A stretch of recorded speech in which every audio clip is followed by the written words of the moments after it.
Hello, good morning. I hope that you're well and that you've had a good week. I had a wonderful week. My trip to London, it was great fun, and it was also very inspiring. In London at the moment, there's so much excitement building for the Queen's Jubilee, and while we were there, the Chelsea Flower Show was on as well, so London was very, very busy. It was great fun walking around, seeing all the flags that were out and how stores were decorating their windows ready for the Jubilee. Now in London there are, I'm not quite sure how many, but it might be 20 or 30 models of corgis, because obviously our Queen is associated with corgis, and you have to go around London trying to find these corgis. Well, we saw one quite by accident, and this one was made entirely of flowers, and the corgi was wearing a crown. It's great fun to do sort of like a treasure hunt for things like that. We didn't have time to go around looking for all of them, but we did see that one. Now, we shopped too much and we ate too much, and we did have a wonderful time, but the highlight for me had to have been the Royal School of Needlework's exhibition at the Fashion and Textile Institute. Now, it's not a huge exhibition, but the pieces that have been chosen for the exhibition have been chosen with great care and are very, very interesting pieces. I can't name a favourite, but I think that the one that maybe engaged me the most, and I could have spent the longest looking at, was the red dress. Now, the red dress was conceived by Kirsty MacLeod, and it provides an artistic platform for women around the world, many of whom are marginalised and live in poverty, to tell their personal stories through embroidery. And so far, over 250 embroiderers have worked on the dress from 29 different countries. Now, when we were walking around the exhibition, you could see this dress on the first floor, and immediately it drew your attention. You had to walk towards it, and my eyes were going all over, and you could, this dress is all spread out and you can look around it. It's beautiful, and the embroidery is beautiful.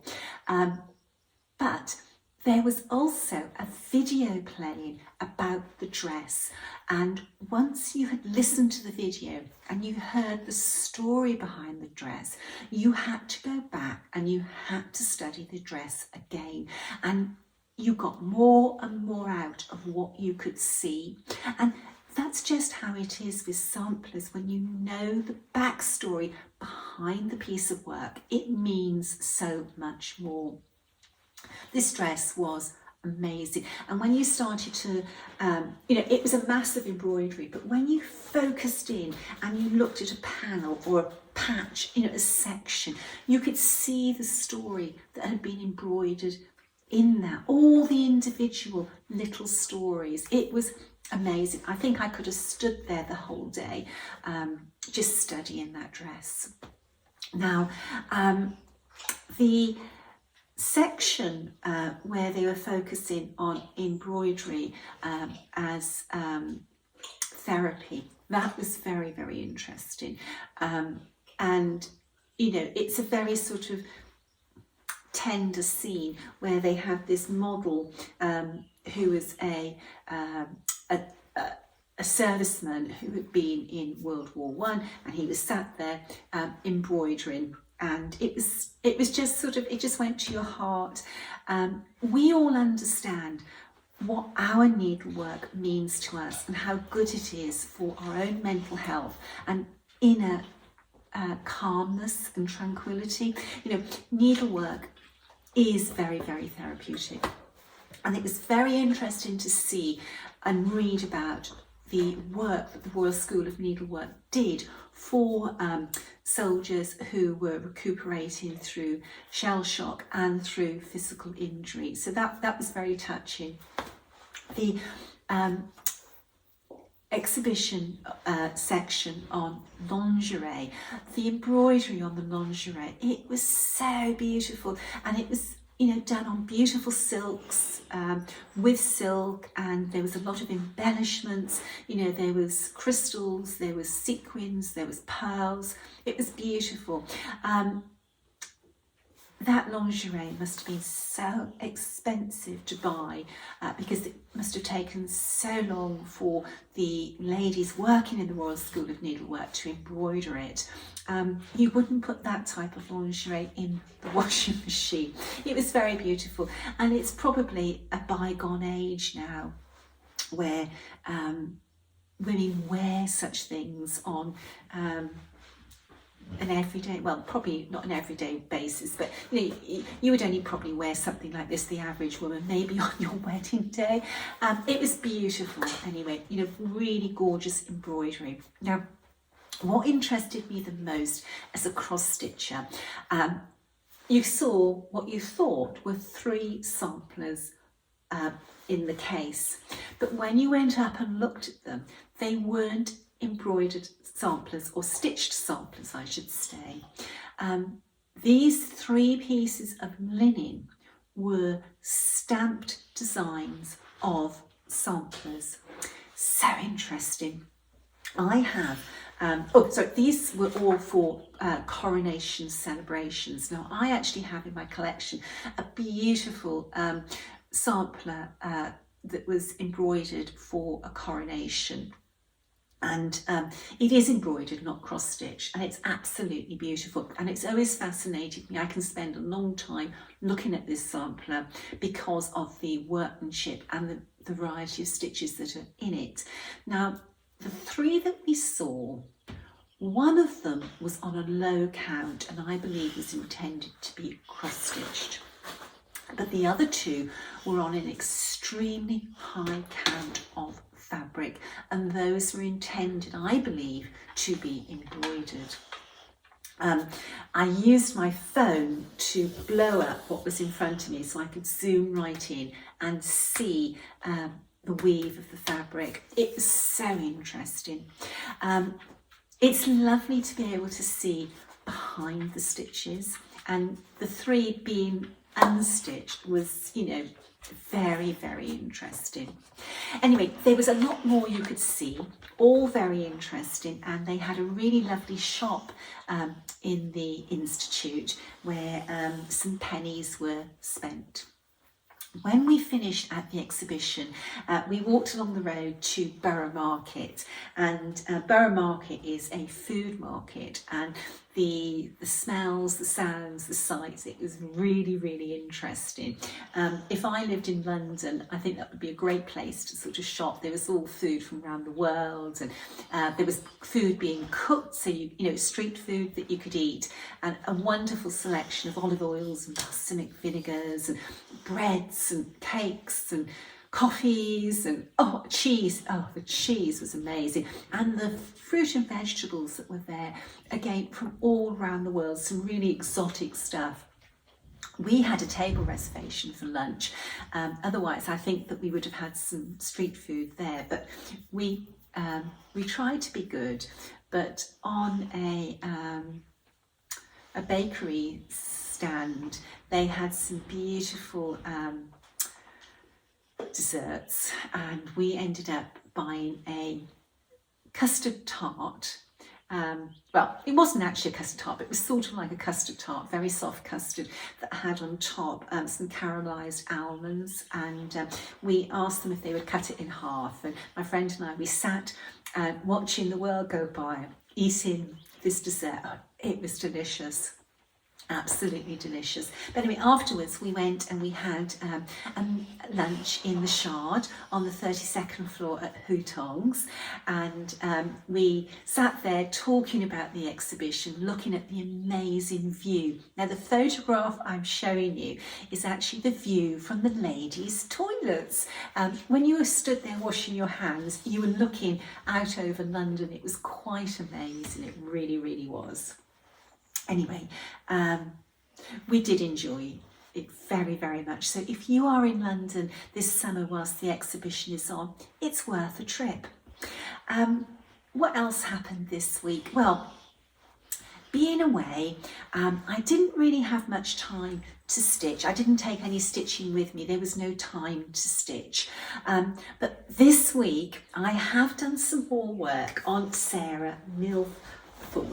Now, this is a sampler that I started to work on probably in the first year of COVID. And I put Sarah down. I can't remember why now. There was a reason why I had put her down, and somehow she got packed away, and I won't say I forgot about her, but she was out of sight, out of mind. And I've had a lot of emails asking me when Sarah was going to be available. She has been finished. I have finished charting her completely now, and she is swinging into full production, you know, and I hope that maybe in the autumn, certainly by the end of the year, she will be available for you to stitch. And I do apologise that I showed her and then sort of like nothing happened, because she is a very, very beautiful sampler, an unusual sampler. Those two geometric motifs are really eye-catching. The colours on Sarah, they're so rich and vibrant. Now, a lot of the colours have been chosen, but I have to finalise all my colour choice this week. These are just some of the colours, really, really beautiful colours in this sampler. It's a rich, vibrant sampler. I've been using one of my Kahana wax bags as I've been working. These are great actually. You have little pockets that you can put tools or, you know, scissors, you know, whatever you wish to, and you know, you can carry it around the house with you as you're working. So that's what I've been using for my thread storage for Sarah. Now, this week we had a release on Thursday, and it was Ellen Barber, Belton, Home Sweet Home. And this sampler, it's just adorable. It's a real cute little sampler, all cross stitch over 2 with some beautiful colours. I've always wanted a Home Sweet Home sampler. I didn't want a Victorian motto one. I wanted a sampler that said Home Sweet Home. And I've looked and looked from the very beginning of my cross-stitch journey, and I was almost on the verge of actually sitting down and designing an original one, because I wanted a Home Sweet Home hanging in my home. And then Ellen came along and I just had to buy it. It was a no-brainer. I wanted this sampler and I wanted to stitch her and I wanted her to hang in my home. Very, very pretty. Now, I stitched Ellen on 56 count, but the original sampler was stitched on 28 count. She used 11 colours, lots of colours in this one, but so pretty. Now, whether you're stitching on 28 count or 56 count, you only need one skein, and this sampler is suitable for needleworkers of all abilities, and it can be stitched on Ada, Lineda or Ada. It's a sampler for everybody.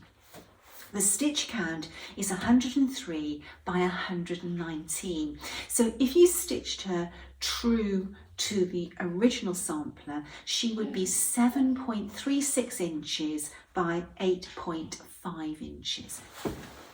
there's a little boy that wants to go out. Let me just go and let him out, just a second. I'm sorry about that. He was doing these cute little asking to go out.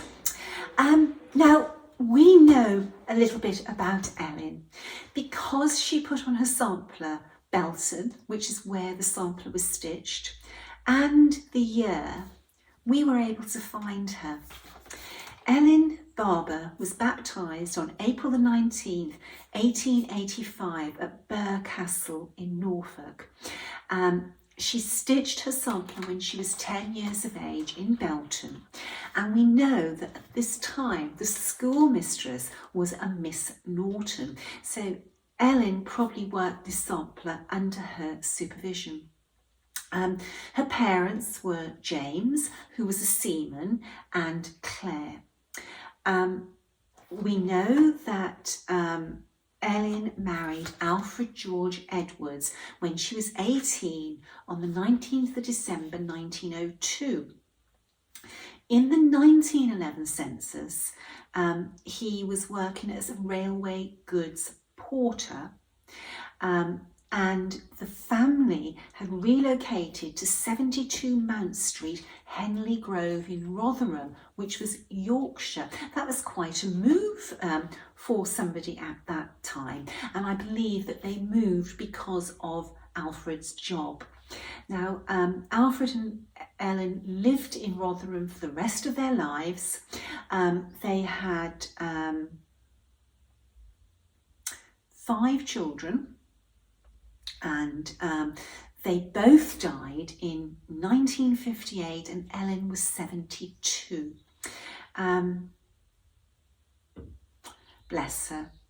Do you know, I don't know why samplers mean so much to me, but I think one of the things is that when you're young, you believe in Father Christmas, you haven't had life's knocks. You know, you've got all your dreams for the future and it's going to be happy ever after. And of course, life is very rarely happy ever after.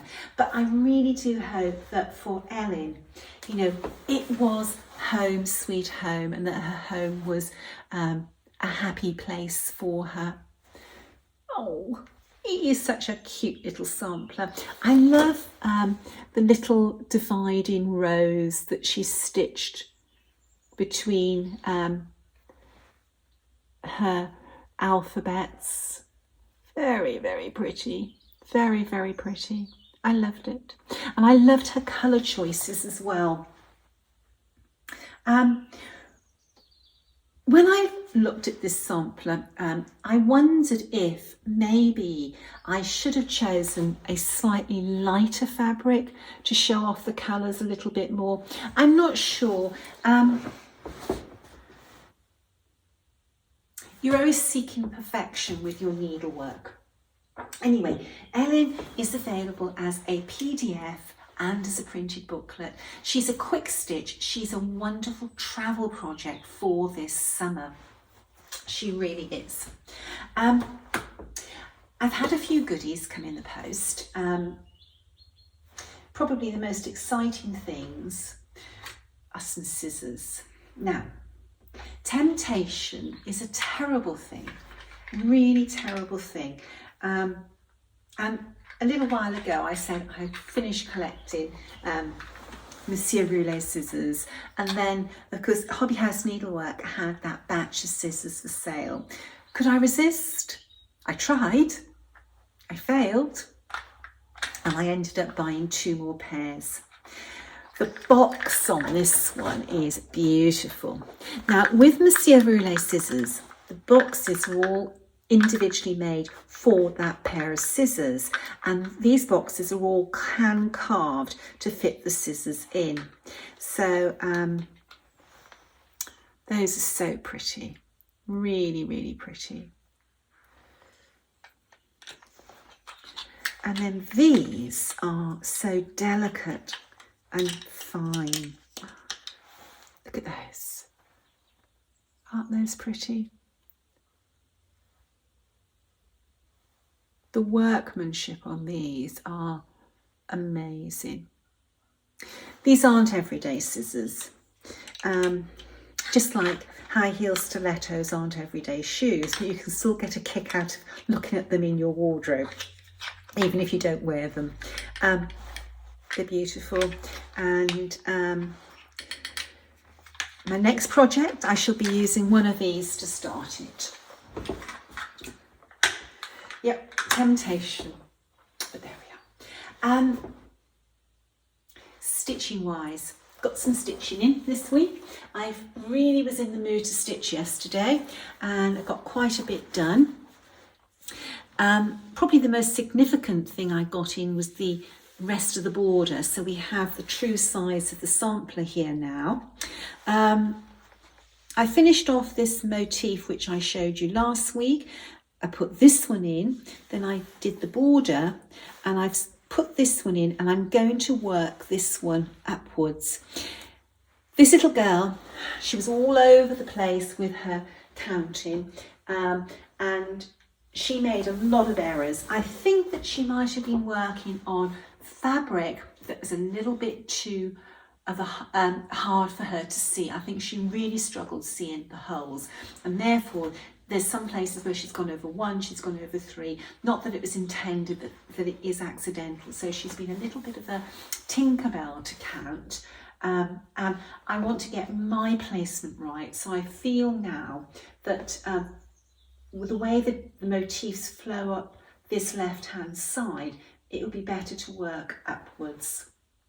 So I hope to have a finish before I go to the Attic Needleworks. And that's not long now. I have suitcases out and they're starting to fill up. I can't wait to be at the Attic Needleworks, just to be there and to see everybody. It's going to be absolutely wonderful. I'm going to sort of semi-isolate now because I have to have a negative COVID test to get on that plane to the States. Ray's back from Ireland, and I said to you, better not have brought COVID back from Ireland with you, because if I get COVID now in the next couple of days, I probably won't be negative to fly. So fingers crossed. I've been showing you recently things I have by the side of me while I stitch, and I thought I would show you this one, which is from the Attic Needleworks. It has Attic Needleworks engraved on it. I ought to have this the other way around, really. It's a great little box. It's got places to keep scissors and lots of little things in here. It's for I use it for my knickknacks, and it's so pretty. And again, it's portable. You can move this around with you as a little sort of workbox. I love having pretties, and you know, when I sit down to stitch, the area I stitch in, it's so important to the way I feel and to my stitching. You can never have enough sort of pretties. So if you're interested in this little pin cushion, this is a free design on the Hands Across the Sea Samplers website. If you go onto our website and you're going to sewing tools and baskets, there is a section for free designs, and Christmas bells was one of them. Every Christmas we put out a little design that's suitable for a pin cushion. That's a little gift as a thank you for your support throughout the year. Books. I'm sure I've shown this book before, but if I haven't, I just want to bring it to your attention. It's The Hidden History of the Material World, and it's called Fabric, and it's written by Victoria Finlay, and it's really, really interesting. It says, in Fabric, best-selling author Victoria Finlay spins us around the globe, and she really does, weaving stories of our relationship with cloth and asking how and why people through the ages have made it, worn it, invented it, and made symbols out of it, and sometimes why they have fought for it. Really, really interesting. A great book. It's readily available on Amazon, and if you're if you have an inquisitive mind, there's lots of really interesting trivia and stories about fabric in this, and it's split into sections. Let's just do this for you. It's bark cloth, tapper, cotton, wool, tweed, pashmina, sackcloth, and sackcloth. It's really interesting. Linen, silk, imagined fabrics, patchwork. Very, it's a book that's great to dip into, maybe read a chapter every few days. I've had some emails this week, and well, not just this week, it was the week before, but it's taken me a little while to feature these in the Flosstube. The first one is, I'm currently stitching the Rose and the Giant Pear on 36 count with DMC. I have a couple of questions / queries that I hope you can help with. Do you stitch every cross stitch individually, or do you work one way then back? In effect, stitching several cross stitches. I stitch both ways. It depends on the motif. In needlework, nothing should ever be cast in stone. You find the way that works best for you. And you know, really, it does depend on the motif I'm stitching and which flows better, or which, you know, sometimes if the design is a little bit complex and there's a danger of making a counting error, it'd be much better to work out and then work back, and only work back when you know that your path is correct. When you're counting out say a lot of samplers, they have like a single line of stitches all the way around. If you worked each one individually and you go wrong, you've got a lot of unpicking to do. But if you do an outward journey, doing half a stitch, and then on the 10th one do a full stitch, that's much better, isn't it? Because when you hit the 10th stitch, you do a double check to make sure it is 10, you put a full stitch in, then you work to the next one. So if you're stitching like 252 stitches across, you're more certain that you've got it right. And then once you've gone all the way around and it's met, you can go back around filling in that other stitch. So I do both. And it depends on what I'm stitching, which I do. And the next one was, do you have any tips on getting my 2 strands of thread to lie straight? Sometimes it feels like it looks uneven. Should I be only using 1 strand? I have Mrs. Campbell for my next project with Soie 103, so hopefully the silks being single thread should lie better. Well, just a little note on Soie 103. I like to use Soie 103 on 46 to 56 count linen. I know that some people like to stitch on 40 count with Soie 103, and if you like the look of how the silk sits on 40 count, then you should use it on that count too. I'm just saying my personal preference is 46 count to 56 count. For me, for my eye, I like embroidery, or my cross stitches, to sit on the fabric. I don't want it to sink into the fabric. Some people like to use Soie Saphine on 56 count. For me, the Saphine sits into the linen too much. I want my work to be there. The fabric should be behind the stitches. You shouldn't notice the fabric. You should be looking at the stitching. Soie Saphine is really great on, like, when you get 52, 62 linen, or for stitching over 1. That's just my personal opinion. So go back to the first part, 2 strands of thread. I have to admit it's a long time since I've stitched with 2 strands of thread, but in my early days of needlework where I used 2 strands, whether that was 2 strands of GMC or 2 strands of soie d'Alger, I think one of the biggest things is that when you're pulling your thread off the skein, don't pull 2 threads together. Pull 1 thread, snip, another thread, snip.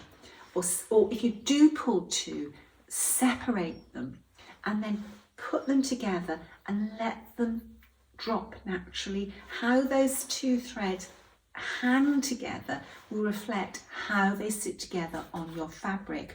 And the other thing is that if you are using 2 strands on your needle, don't forget to let your needle and thread drop so that any twisting can relax. That's really quite important.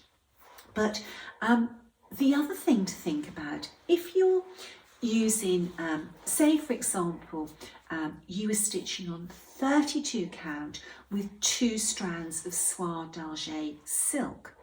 One of the beautiful things about Overa soie is they have all these different thicknesses of silk. You have the finest, the Saphine, then you have the 103, then you have the soie d'Alger. You've got perlé as well. So you don't have to stitch with 2 strands when you're stitching on the lower counts. There is another thread called perlé that you could be using a single strand of. Now, if you would like to know more about threads, Kathy Ray and myself did a video quite a while ago now. It was pre-COVID, where we talk about silk, and Kathy is very, very knowledgeable and she shares her knowledge with us. I'll put the number of the Flosstube in this video. You can go and have a look at that. Okay, so the next question is there a right place to finish with a pin stitch, i.e. top, side or bottom of the cross stitch? Now, I did a video on starting with a pin stitch and ending with a pin stitch. I always start with a pin stitch where I can, always. It's a great way of starting your thread. I very rarely end with a pin stitch. I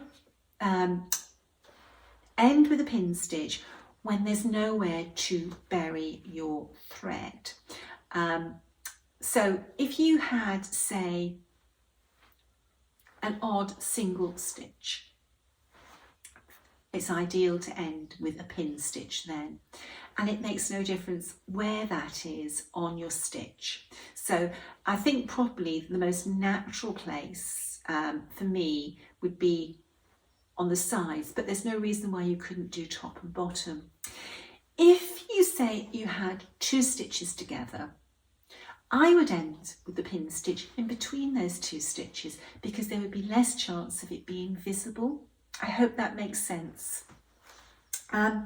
So thank you to that person for raising some really interesting questions. Now, the other one that I've received,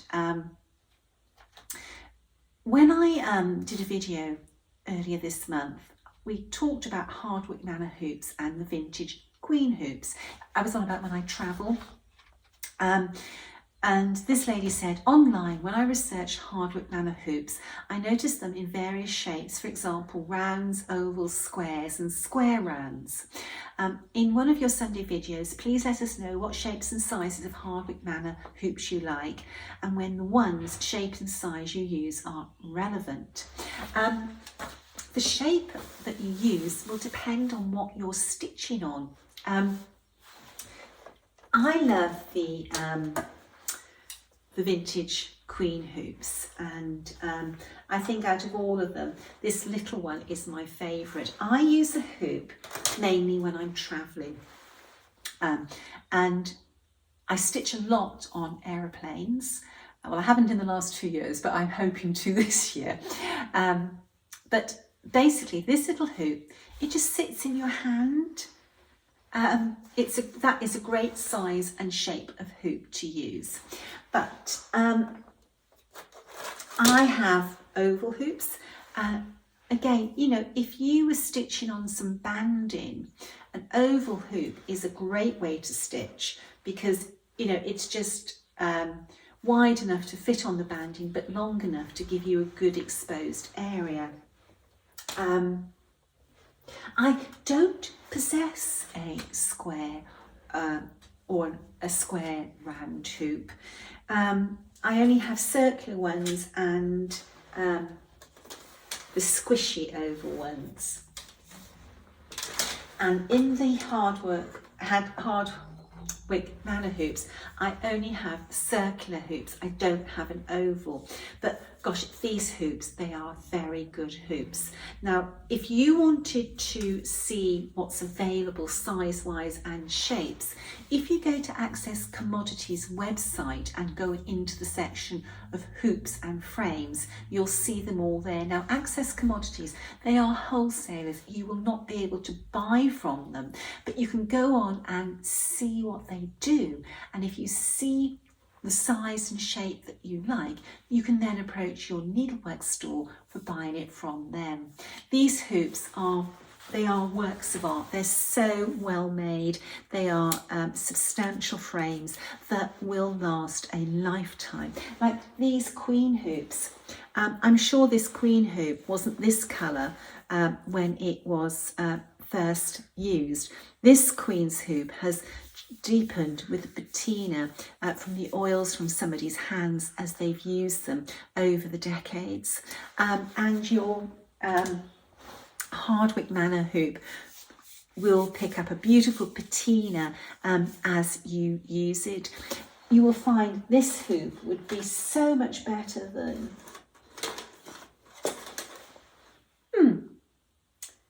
I'm sure I picked that up. What did I do with it? Something like this. Like this hoop, it is so thin and flimsy that I find when I use something like this, your fabric just slips in it. It doesn't, and it's really hard to hold for long periods of time because it's so small. You know, gripping it is quite difficult, or holding it. With your Hardwick Manor hoop, it's very easy to hold this. It sits so nice in the hand. This is too thin and flimsy for me. When I first started needlework, my hoop was just a couple of pounds and it was very thin, and the wood soon split. It's always best to invest and get the right things, and a Hardwick Manor hoop will last you a lifetime. They really are lovely hoops. I'm going to be taking this hoop with me again when I go for my travel project that I'm going to stitch on while I'm at the attic. I've chosen a really sweet little one. I showed it in an earlier video. It's the Waste Not Want Not sampler. I really want that hanging in my home on my sampler wall.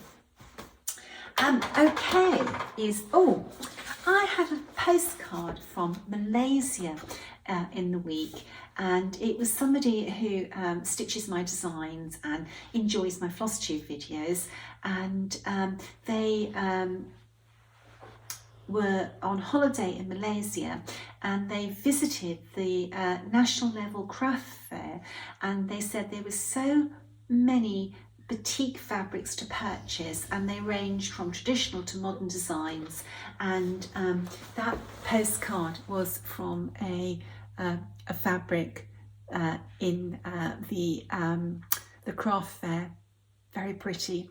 So a postcard from Malaysia, that was really very nice. Thank you so much to the person who sent that to me. It was lovely picking up the mail and finding that.